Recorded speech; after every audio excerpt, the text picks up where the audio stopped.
Welcome back, everyone. I'm Sarah Peck, and this is the Startup Pregnant Podcast.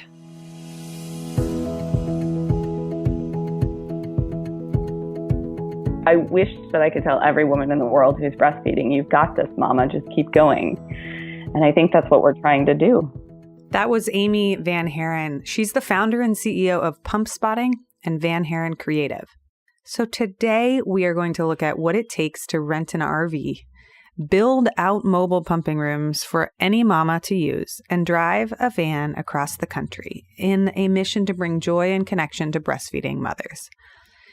Amy is a two-time breastfeeding mother who realized just how difficult the breastfeeding journey can be and how isolating and lonely it can feel. Like many entrepreneurs, personal experience informed her need to find a solution. So she dreamt up an idea about an RV or a mobile bus that could become this traveling pump room for mothers who didn't have the space or the support otherwise. What happened surprised her.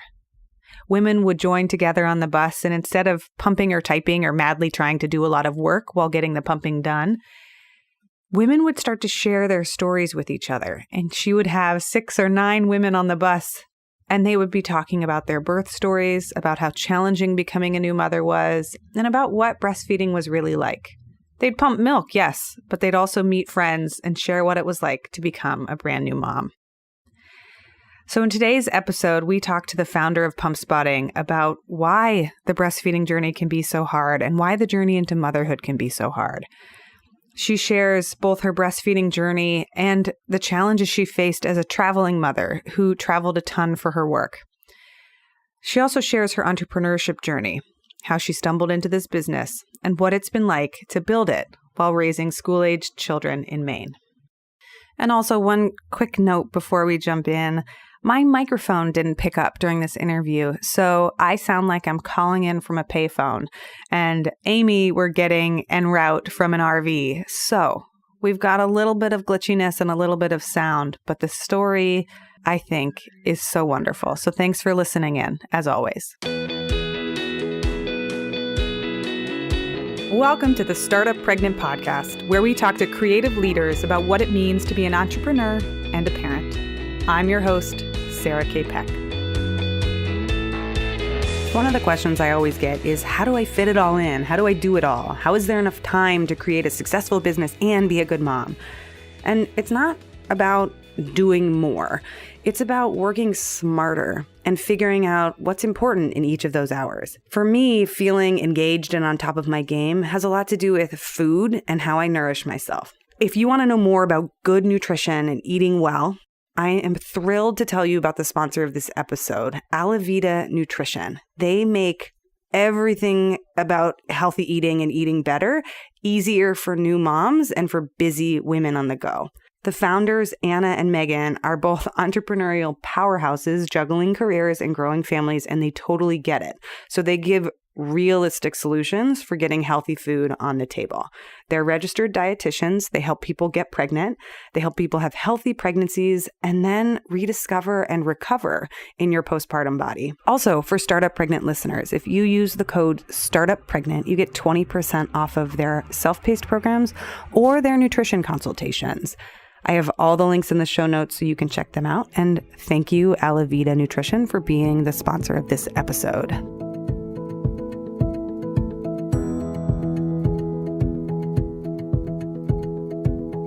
All right, everyone, I have Amy VanHaren joining us on the show today. Amy, I'm so excited that you are here. Thanks. I'm so honored to talk with you, Sarah. So I want to start with my favorite question to ask people, and I love it because it gives us a glimpse into your life. Can you tell us what time you woke up this morning and what your morning was like? Sure. I can't believe it, but I woke up at 8:05 a.m. this morning. It was a bit of an unusual morning for us because it was the first time I woke up in a while in a bed in a house and not in an RV, which we can talk about. But I woke up at 8:05. I was in a twin bed. I'm at my parents' house. We're visiting in Michigan, and my kids I have a 6-year-old and a 4-year-old who are in the king-size bed across the way. And I woke up, and my son popped his little head up to look at me and came over, and we had a family cuddle before waking up for coffee and oatmeal for breakfast. I love it. And then now we're here on this call because it's only a little bit after that. Yes. So still morning. Mm-hmm. Still morning. Yeah. Oh, can you tell everyone why you're on an RV? Let's start there. Sure. For my company, Pump Spotting, we're all about connecting breastfeeding women to support them and connect them to one another and really harness and share that mama mindset and power during a really an emotional time. And Pump Spotting is an app, but we also currently are on a 40-foot RV that we've turned into a nursing and pumping suite. And we've been taking it across the country to show up in communities and unite moms and advocates and really stir conversation and just really help women during that time of nourishment make it further and get what they need to be successful and to enjoy the experience. And so we started in Boston, April 29th at the MIT How to Make the Breast Pump Not Suck hackathon. And that was our first stop. And then we've been on the road for 9 weeks. So for me to be here in Michigan about to take a week off and taking a pause is nice to have a moment with my kids like that. Yeah, you're going something like 12,000 miles on this RV across the United States. And how is that logistically? What's it like to be on the road for that long and to be living out of an RV with your 2 kids? Yeah, I never thought that I would be 40 years old living on an RV with another girl, a friend, not my husband and, not our kids. We are making it work. It certainly isn't traditional, and there's many times when it's really hard and it's not so ideal. We decided as a family, we had an opportunity just over a year ago to live in Northern California. We usually live in Maine. And so when that experience ended last summer, our family took a 3-week road trip across the country. So with this tour coming up, we sat down and we decided that it would just be too much for the family to go for such an extended period of time. We debated it, but you can't put car seats in a 1994 RV.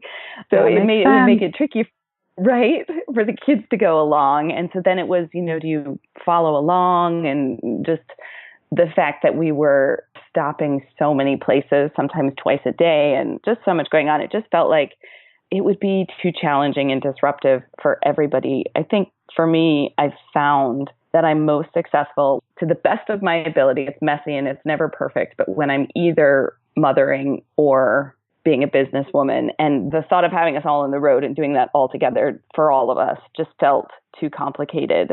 So when we did New England, which we were fortunate everything was close enough, we were able to, drive to Boston and I drove home. Or even when we drove to New York City and Brooklyn, we drove back. And, so started out in such a way that I was only gone for little periods of time. And then I was gone for a good 3-week stretch. But we planned here in Michigan. I flew to Boston just before Michigan and flew back with the kids. And so they're doing cousins and grandparents and a little bit while I was doing the events here in Michigan. And then we're taking a week off together. And for the rest of the trip, they're going to fly out to a couple places. So logistically, it's a lot of FaceTime. It's a lot of tears. I'll be honest. Sometimes it's really hard to be away from my children for such an extended period of time. My husband is just the most supportive partner. And he told me at one point, he said, we so miss having you away, but in a way, we just have our rhythms and it works. We get up, we do X, Y, Z, and they can't ping pong back and forth between parents or, try and finagle one thing or another. And so I think he's just had to be really tied to rhythms, and the kids kind of get the shape and the sense of what this looks like during this time period. And, it's not easy for anyone, but we're trying to make Joy. My daughter calls me every day and says, how many babies did you hold today? Aww. And yeah, because she's old enough to really understand a bit the mission of what we're doing. And, they come on the bus for as many events as possible to really see the other babies and the moms. And so she has a sense of that. She likes to draw Pump Spotting, our logo, hearts all over. And, Max just likes to get on the bus and push the button in the driver's seat. That's funny. Oh, that's so cool to hear about, because I think one of the things that has been eye-opening in my parenting journey has been the logistics of everything, because you have Mm-hmm. 2, 3, 4, 5 different humans. You have to think about all of them and how does it work and how do you make these things stitch together. And I love hearing how other people are doing it. Can you back up and tell us about the mission of Pump Spotting, like why you're on this journey to help breastfeeding mothers everywhere? And how did you get started? How did you know that this was something you wanted to do? Yeah. Well, I didn't. That's the answer to that question. Like many things, I think as women entrepreneurs and certainly as mother entrepreneurs, you have a need in your personal life when you're navigating the journey of motherhood, and then you have an idea of how to meet that need or how to improve something.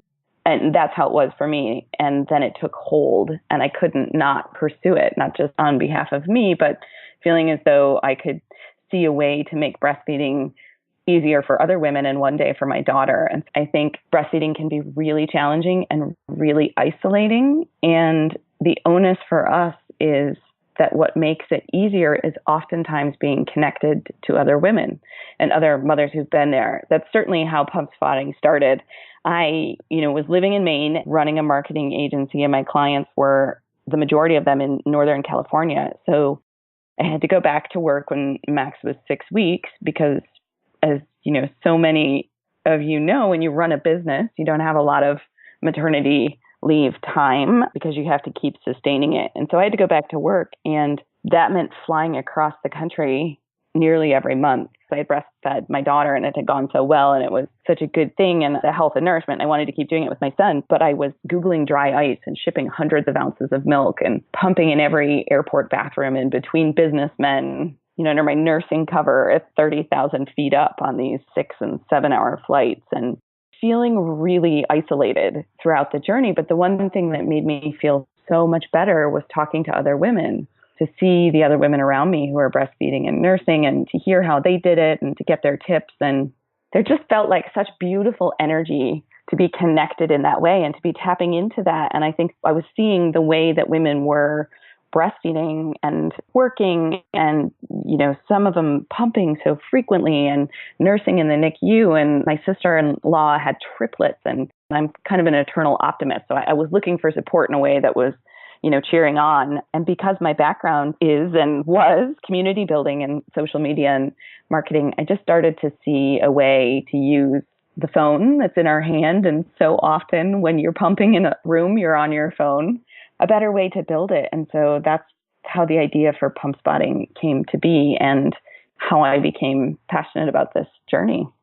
I think what you're saying is going to resonate with so many people because breastfeeding is one of those things that for people who are choosing to do it, I was blown away by how hard it was and how underwhelming the support is for women who are breastfeeding. And then on top of that, what you mentioned that's so important is that women entrepreneurs are really under supported. There isn't policy that helps us or creates parental leave or space or time. And then layer on top of even that, the isolation that you can feel both as a new mom and as an entrepreneur. And it just makes this kind of whirlwind tornado of what can feel impossible. And one of the things I so admire about the Pump Spotting mission is it's no, we need to connect to each other. We need to be able to talk to each other. We need to be able to share these stories of breastfeeding. What was your breastfeeding journey like? And why do you think it's so hard in our culture right now?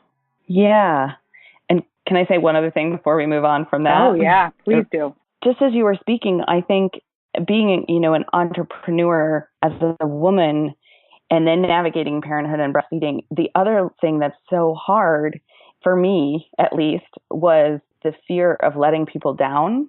And so I think during my breastfeeding journey in particular, I was even more conscious of how much time I had to take away to pump or maybe when I should have said no to a meeting here or there to fly out to, I just couldn't because I didn't want them to think I was less than as this businesswoman and as this parent. And so I think I found during my breastfeeding journey that added layer of not just trying to navigate the early days of motherhood and keep building my business and be nourishing, but also the internal battle of making it seem as though I was capable of all those things at once. Oh my gosh. And so, yes, you're so right. That pressure that we put on women to like get their body back or just keep being the same person that they were, or like this won't affect me. I remember that this like psychological perception that I was just going to be a badass and a boss, and I was going to like crush it and make it work, and I was going to be able to do it all of those tropes where no one really talks about like that is almost fucking impossible. Pardon my French. They're going to beat me out later. Yeah. And breastfeeding takes so much time, and so much like, time. What would happen if you slowed down a little bit? Like, what is really going to happen? Who are you letting down? But that fear, that feeling, I'm right there with you, Amy. Yes. Yeah. And you're also sort of emotionally not able to handle it. And so my breastfeeding journey, I was really fortunate that it went well. You know, I had both kids latched on easily. I made the right amount of milk. You know, overall, that's not to say pumping didn't have all those stressful moments where it would decrease or things would happen. But, you know, for the most part, I loved breastfeeding itself. I loved having my baby on my boob, and my son held his ear while he nursed, which was the sweetest thing ever. And just sort of that skin to skin and that connection, I just loved everything about that. I hated pumping, like I'm sure most people do. You just feel disgusting. You're hooked up to this machine. You've got your like dress up. You're exposed and vulnerable in all these ways. I was frequently in closets and bathrooms, you know, and I think the added layer of working and traveling. So not only are you breastfeeding all the time and thinking about it all the time, but then you're at work and all you can think about is when's my next pump session and where am I going to go? And then how do I get the milk from the freezer to the dry ice and, you know, not spill it? And, you know, you're sweating because you're anxious. And so then you're like, do I have 2 minutes between this pump session and when I have to go make this major presentation to like go in the bathroom and blot my face? And it just becomes so all-encompassing. I was able to hold on to when I was home breastfeeding together and how important it was to me, and the confidence. Also, every feed I did, I also think it made me feel powerful about what I could do for my baby. And I was really fortunate that while I was doing this, one of the places I was working was Patagonia Provisions, and Birgit, who is the spearhead there, had breastfed her kids, and she was such a beautiful advocate on my behalf, and she understood all that I was going through, that to be at least in one place where you have another woman who at the helm of leadership who really cheers you on and made me feel like it was okay to have to take the time out to pump and, you know, helped me ship the milk back and things like that. That was also part of the onus for pump spotting, was to have someone be able to like all the different levels, a mom who was going through it, someone who had been through it, someone who was, you know, making waves for other women, all those different levels, to have all those beautiful people say, you've got this and you're doing a great job and just keep going, or how can we make it easier, was so what I needed to keep going, that I just now feel as though I want to tell every woman in the world who's breastfeeding, you've got this, mama, just keep going. Yeah. And I think that's what we're trying to do. It's so important. I have a friend right now who's going through a tremendously difficult time with breastfeeding, and she's isolated and she's alone, and there aren't many other women in her life, and she's far away from family. And I just think about the role that oxytocin plays in the postpartum period. And like one of the ways we get oxytocin is through community, through conversations with other women, through nourishing food, through touch. And I just get this sense that like women in the postpartum period are dialing so fast into the hustling mode of masculinity, of like, I've got to hit this deadline, I've got to do this thing, and like not having, hey, I'm going to sit and talk with women for 2 hours a day, and I'm going to get a massage every day, and all of those things that would add up to make this journey a completely different experience. And then we get what we get, which is, I have so many friends that like they made it a month or 3 months. It didn't work for them, and it was so hard and so devastating. And anyways, I'm getting a little teary-eyed because I'm thinking of like your mission and why you're doing what you're doing. Yeah. It's so great. Well, and the unbelievable thing about being in a giant boob bus RV and rolling into all these towns and moving through is that there is a renewed interest, I think, in supporting breastfeeding and in women to breastfeed, that even in the past 2 years since we launched the app, I've seen this swell of movement forward towards that, which is so uplifting to see and so positive for the direction that we might be headed. But, we had this vision and this idea, let's bring women together. And what if we created a really welcoming space, not just for moms, but for dads and supporters, and really somewhere people wanted to be, and, see what happens, bringing people together. But it's exceeded my wildest expectations, because we'll be on the bus and there'll be, 2 moms or 8 moms, or in New York, we had 12 moms nursing and pumping on the bus at the same time. And they are just sitting with one another and sharing their stories, good or bad, their questions, their ups, their downs, their birth stories, their breastfeeding stories, just like how they're doing. And I know this sounds really cheesy, but you see that communal activation almost make people lighter. They come on the bus sometimes, and we've had moms who have babies in the NICU who it's their first outing anywhere beyond the hospital. And we've had moms of 1-week-old babies. And we have moms of, toddlers who are kind of at their wits' end. And then we have moms who just love breastfeeding and want to be around other people. And they all come together, and you have this shared common thread of wanting to nourish, no matter what that looks like. And then you sit together and you nourish one another, and people leave the bus. And I think all of us just feel more fulfilled and more, lighter about able to carry on with whatever we're doing. And it's not just breastfeeding, it's motherhood. It's just all the things in our days. I know I'm so emotional about it, but it's like everywhere we stop, it happens over and over and again, which just makes me believe in the importance of that community and of connecting us, and that it doesn't have to be something huge. It doesn't have to be a big deal. It just has to be time together, or really relating to someone on a human level. Yes, I can't even, I'm nodding and I'm taking notes, and I'm sure that people listening feel the same way. To me, right now I'm in between my first and my second baby, and I've been digging deeper into the transformative power of birth. And then I've been stumbling across a lot of writing that talks about how traumatic it is, and bringing a life into the world and having it go differently than you might expect, whether that's in the pregnancy journey or in your relationship to work or your relationship to your partner or the actual birth itself, which rarely goes according to any rigid plan, or the stuff it brings up in us because it's our sex organs. It's so much. It's the depth of who we are, to the breastfeeding journey and to the expectations we'll have about being parents. All of these things are not small, and any one of them can have stress to trauma. And one of the biggest things we can do to heal is tell stories and to be heard and to be witnessed. And I think it's one of the scariest things about the way we treat new mothers today is this isolation not only makes you feel crazy, but it also doesn't let us share and heal. So this boob bus, which I laugh with such pleasure and glee when you talk about it, and when I see it on the social webs, I'm like, the boob bus. It's vital and nourishing for the mothers who are vital and important nourishers. It's incredible to me. So thank you. Oh, well, thank you. What's crazy is that I wouldn't have known this till I got here, but I think it's vital to me.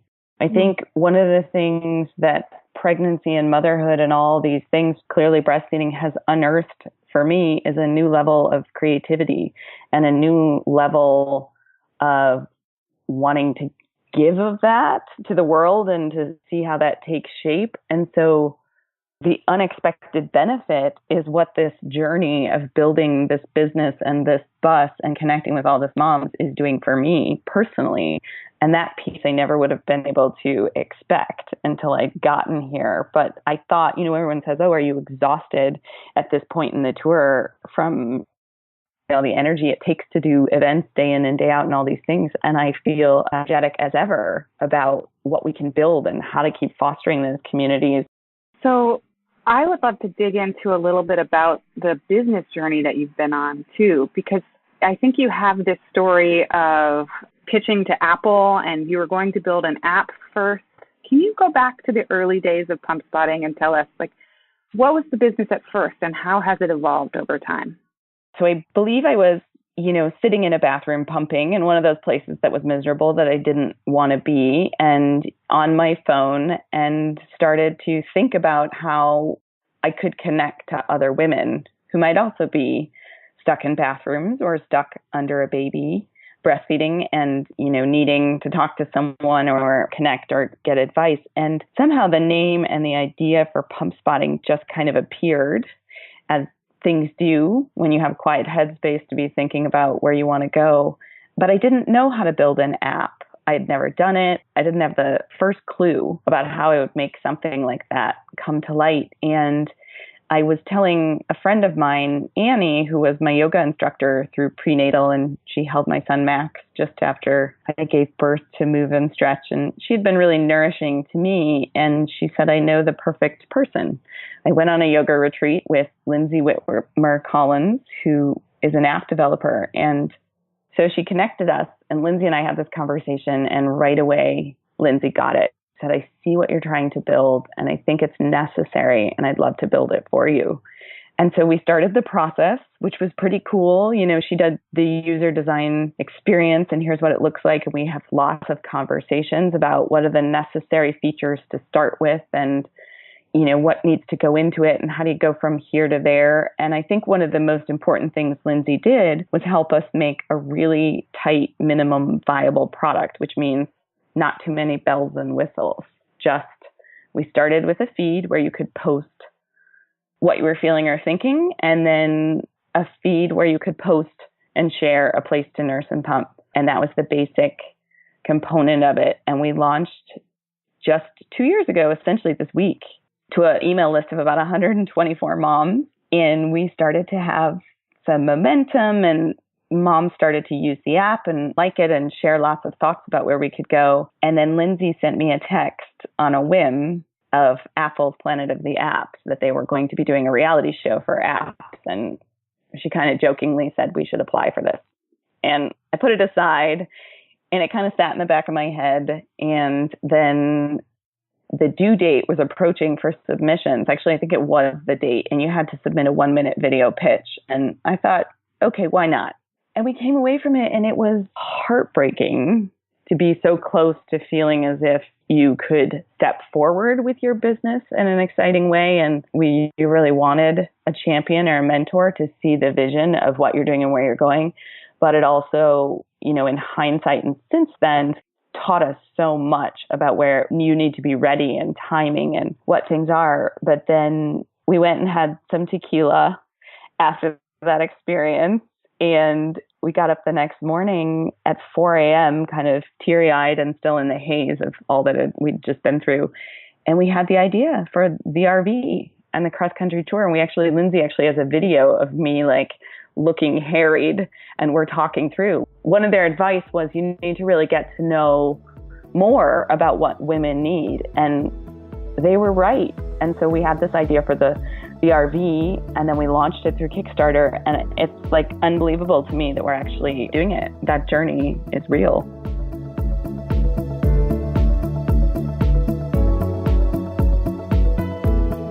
Two years later, and they're doing it. They're in the middle of it. They've pulled it off. They're on an RV. They're bringing mothers together on a bus and making pumping easier for people. They're also building community and learning at the same time. What is it that breastfeeding mothers need? What's missing from this community? Like any entrepreneur, she invested a ton of risk and hope and energy to see whether or not it would work. She still has days when she wakes up and wonders if she's capable of building it, even now, during our interview, when she's actually doing it. To find out more about pump spotting and the pump spotting journey, you can follow them on all the social media platforms at Pump Spotting. They're on Instagram and Twitter. You can also follow Amy VanHaren, VanHaren, and we'll put all those links in the show notes. They are on a mission to support moms on the pumping journey, and right now they're trying to figure out what the next level is for this business and how to scale it beyond the grassroots organizational foundation they've built. She's currently, at the time of this recording, applying to accelerator programs and working on all the things to next level the business. The phrase they use all the time that I love, and that you should hear is you got this, mama.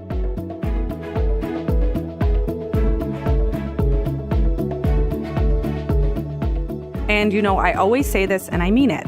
Leave us a review on iTunes if you like our show. It takes a few seconds and it really does help us a lot. If you want more of what we're talking about, go over to startuppregnant.com and get on our email list. We send out a weekly newsletter with time-saving tips for parents and entrepreneurs. And I always include a weekly gadget or tool or something awesome that we've stumbled upon to help make your life just a little bit easier. And as always, you can reach out to us at hello@startuppregnant.com. We love hearing from you.